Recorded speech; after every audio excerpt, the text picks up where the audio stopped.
I posted a video a few days ago about how to make Moda's pattern for an easy charm pack tote bag. And I immediately wanted to make more of these tote bags because it was so quick and easy. But I was looking around my stash trying to find fabric, and I found these orphan quilt blocks. I had made these two little ghost blocks thinking I was going to make a whole quilt. And this pattern is called Boo, and it's by the Pattern Basket. And I'm going to put a link in the description to where you can go to buy the pattern to make the little ghost. Well, I had made two of these ghosts, and I thought they were so cute, but they are very detailed and have lots of teeny tiny pieces, and I decided I didn't want to continue on making an entire quilt of these, but I did think these blocks were adorable and they deserve better than to be sitting in my stash. So I decided to turn them into a super cute tote bag. The method that I am going to show you could be used to turn any quilt blocks into a tote bag. So what I'm doing right now is just adding 4-inch strips to 3 sides to make it a little bigger. These ghost quilt blocks finished at 12.5 inches. And so they are a little bit narrow for a tote bag. So I'm just adding, I found this black fabric that has little white spider webs, so definitely on theme for Halloween. And I'm just adding 4-inch strips onto 3 sides to increase the width of my tote bag, essentially. I repeated this process with both of my orphan quilt blocks.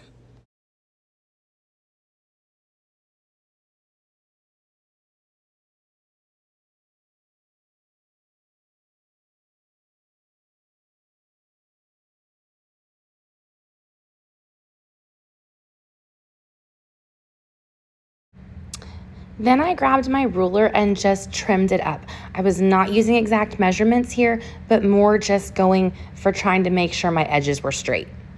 This is more of a method than a pattern. I had originally planned to use more of this black spiderweb fabric for the bottom of my bag, but when I had these 2 blocks laid out, it just looked a little too all black and white, and I wanted to add a little bit of color. So I went back to my stash and kept looking, and I found a cute little pumpkin print that had black and white and little orange pumpkins, and I thought that would be cute for the bottom of my bag.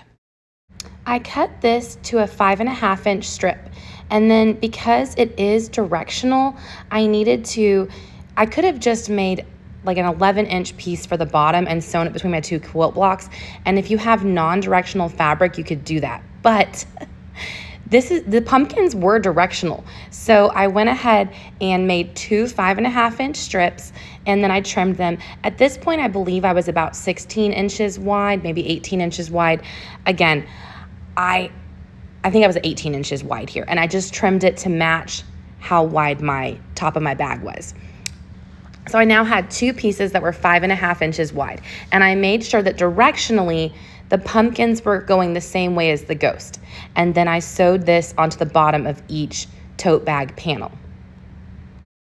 This is where free will and creative choice come into play. Like I said, I was going to use that spiderweb fabric, but I felt like I wanted in my bag to have a little bit more color. So I went with these pumpkins. And again, I'm just checking the direction is going the correct way. But you can have fun with fabrics here, play around with different prints, something that you think complements the quilt block that you made. I actually have 2 more sets of orphan quilt blocks that I plan to make into tote bags now, and they are totally different colors than this Halloween one. And so just have fun with prints and colors.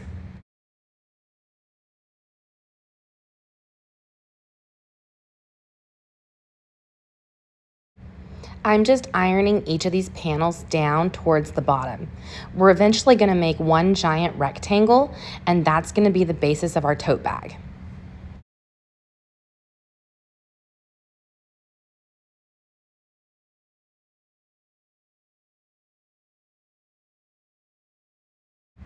This method for making a tote bag is one of the easiest that I've seen.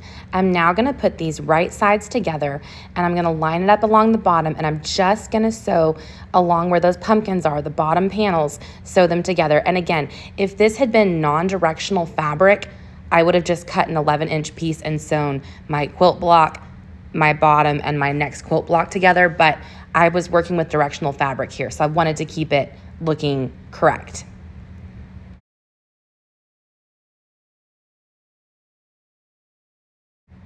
I'm just getting so excited about this project at this point, and I'm already thinking about all the next ones that I want to make. Now, this is fusible fleece, and one side has kind of bumpy glue dots. And what I'm doing here is I'm just laying this on there and checking my size. And actually, I was a little bit long. I'm hanging over about an inch on either end. So I ended up just scooting it down to one edge and then trying to kind of center it so that there's about an inch overhang on either side. Had I been measuring, I would have made it exactly as wide as my fusible fleece, but you know, live and learn. I'm more of a sew and hope person. I do follow patterns. When I made these ghost blocks, I was following very intricate patterns. But for this tote bag, I'm just kind of winging it with a method and a prayer. And I loved how it turned out. Once you have your tote bag rectangle laid out on your fusible fleece, trim it up really closely to the edges. We're gonna iron this on, and we don't wanna end up getting glue on our iron, so don't leave any overhang. Trim it right up to the edge.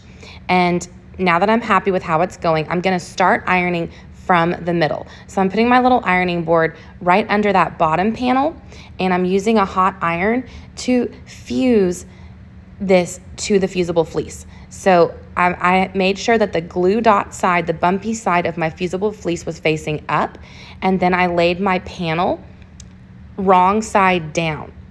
So I'm ironing on the front of my bag, and I just am tickled with how this is turning out.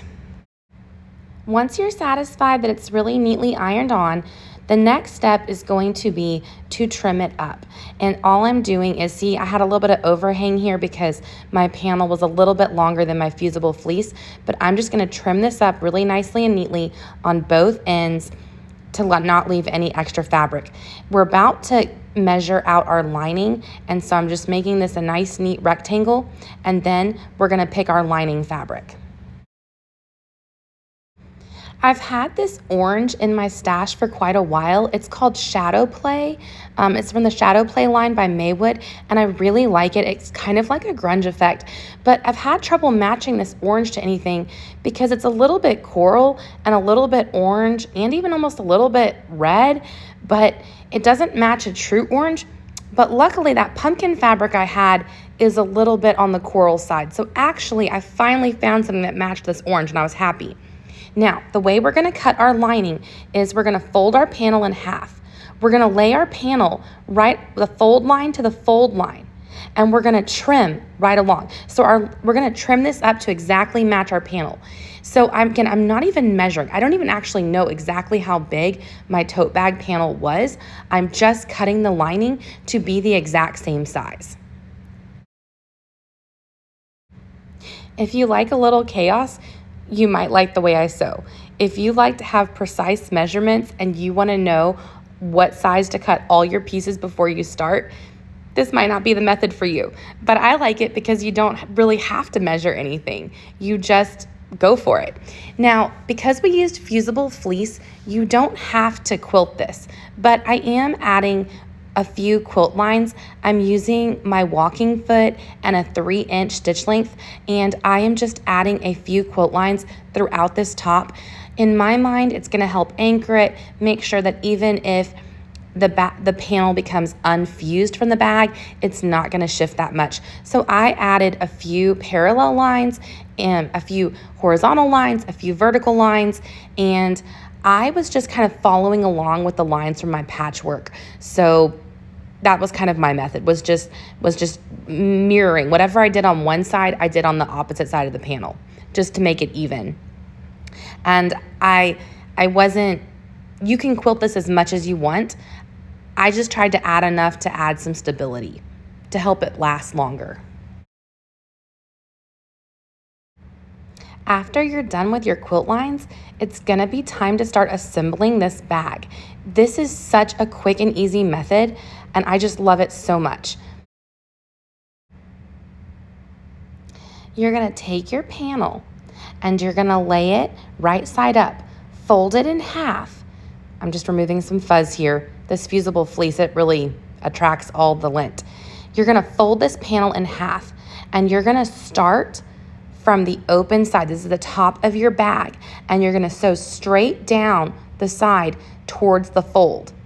Now, I am gonna sew this twice. I'm gonna sew it once with about a 1/2 inch seam, and then again with a 1/4 inch seam. And this is just to reinforce the sides. The 2 lines of stitching will just help add durability to this tote bag. And then I'm gonna repeat the same process on the opposite side with a 1/2 inch stitch length and then a 1/4 inch stitch length, starting from the top of my bag and sewing down towards the fold. It's now time to box our corners. So make sure the top of the bag is away from you and that you're working on the bottom of the bag along the fold. I'm using a ruler and just a regular old pen, and I am marking 2 1/4 inch, a little square. You can make this 2 inches, 2.5 inches. I went with 2 1/4. You're just gonna mark a little square. I'm using my scissors to cut this square out, and then I'm gonna box these corners. If you've never boxed a bag, it is so easy. Do not be intimidated. You can definitely do this.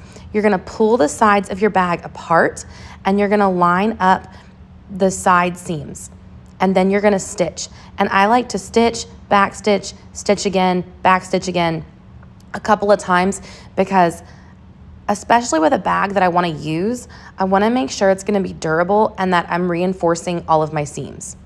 So stitching, back stitching, stitching again, back stitching again. And I'm gonna do this on both corners.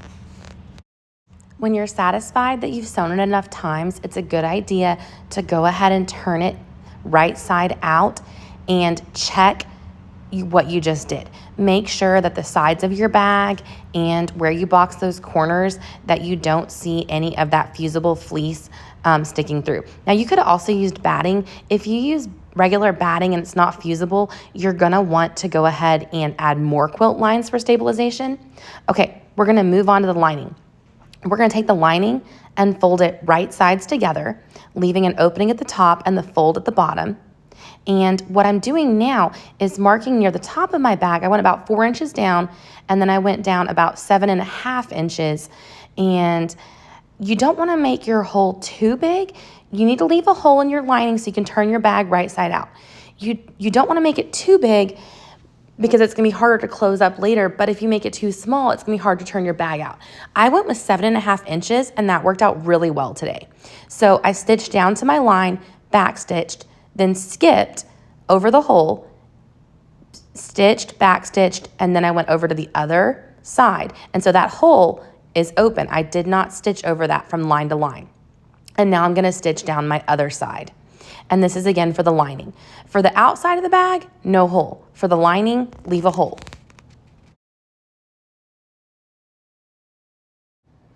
Now, I'm gonna box the corners the exact same way. I'm gonna use my ruler and make a line 2 1/4 inches, and I'm gonna use that line to cut, and then we're gonna box the corners just like we boxed the corners of the bag.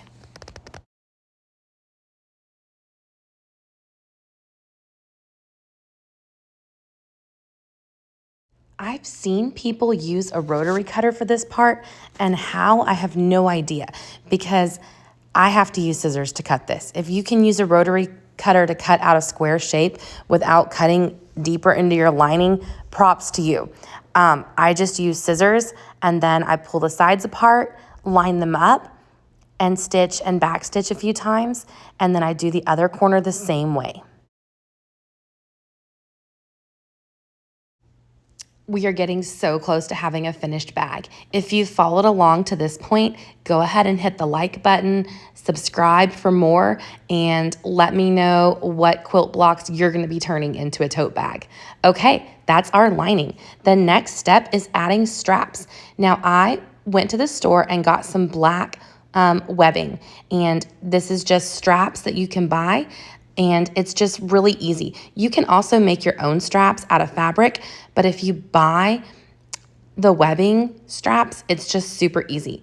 So I am lining this up with the edge of my quilt block, and I'm extending it about 1 inch beyond the top of my bag, and I'm pinning it into place just with some little clips. And I'm gonna do that on both sides. and then I'm gonna stitch it down. This is really kind of like stitch basting because it's gonna be stitched down when we do our lining. But to prevent it from slipping on me, I'm gonna sew it into place right now, the straps. Now, they're folded down towards the front of the bag, and I took my little table off because I need to kind of slide this bag around the arm of my machine. I should note, I did buy 2 yards of these straps, and then I just stretched it out and cut it in half. So each strap is approximately 36 inches long. And again, I extended it over the edge about 1 inch just to give it a little bit more stability when we go back and sew the lining in. I'm gonna do the same process on the other side, lining it up, making sure there's no twists or folds in it, and clipping it into place, and then I'm gonna sew baste it before we put our lining in.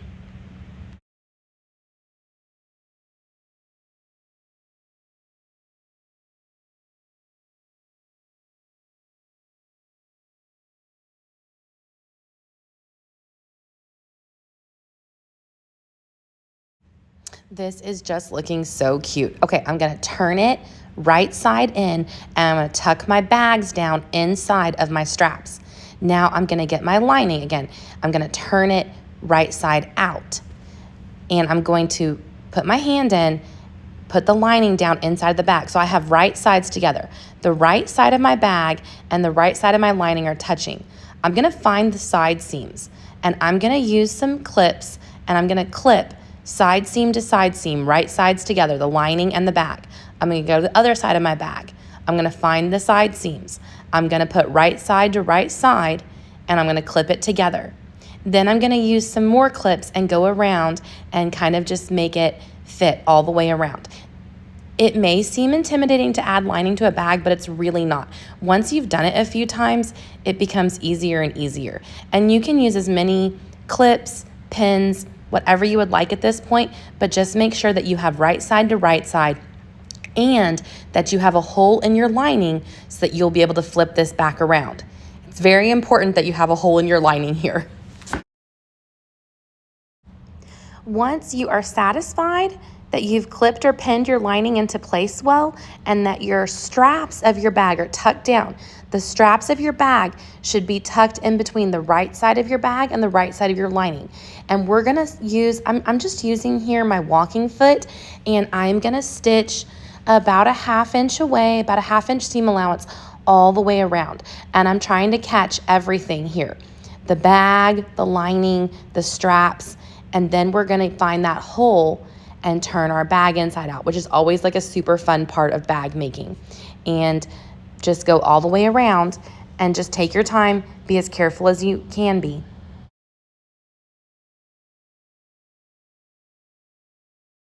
Okay, if you weren't having fun yet, you're definitely gonna start having fun now because it's time to turn our bag right side out. So find that hole and gently pull and twist. Now the 7.5 inches worked great for me. I felt like it was pretty easy to flip my bag out.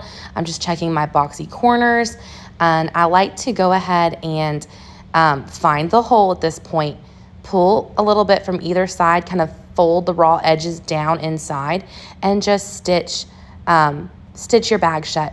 And do a little back stitching at the beginning and end. Now, I like to go ahead and pull apart at this point and just double check. Did I really close that hole all the way? Does it look good? Then tuck your lining down inside of your bag. I like to kind of grab it by the handles and give it a little shake. Use your hands, push the lining in. Now I'm gonna go all the way around the top, and I'm using my little binding clips, and I wanna just make sure that I roll that seam back with my fingers so that the lining is fully in the bag and not showing from the outside.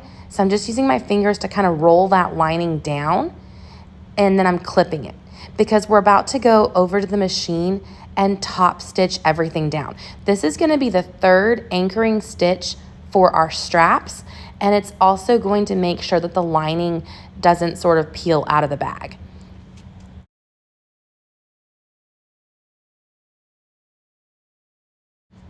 The last step is just to top stitch all the way around. Again, this is just anchoring your bag, your lining, and your straps into place. And once you finish top stitching, you're gonna trim off any loose threads that you see, and you're gonna be ready to enjoy this bag. I was trying to get y'all a closer angle, and I think my ring light was bouncing light off the silver front of my sewing machine and was creating that crazy glare. So sorry about that. But anyway, just top stitch all the way around, back stitch when you get to the end there, and then we're gonna look. Oh my goodness, I just love this bag so much. I just think this is such a fun way to use up orphan quilt blocks, because now you have a reusable grocery bag, a little tote to go to the farmer's market, whatever errands you're running.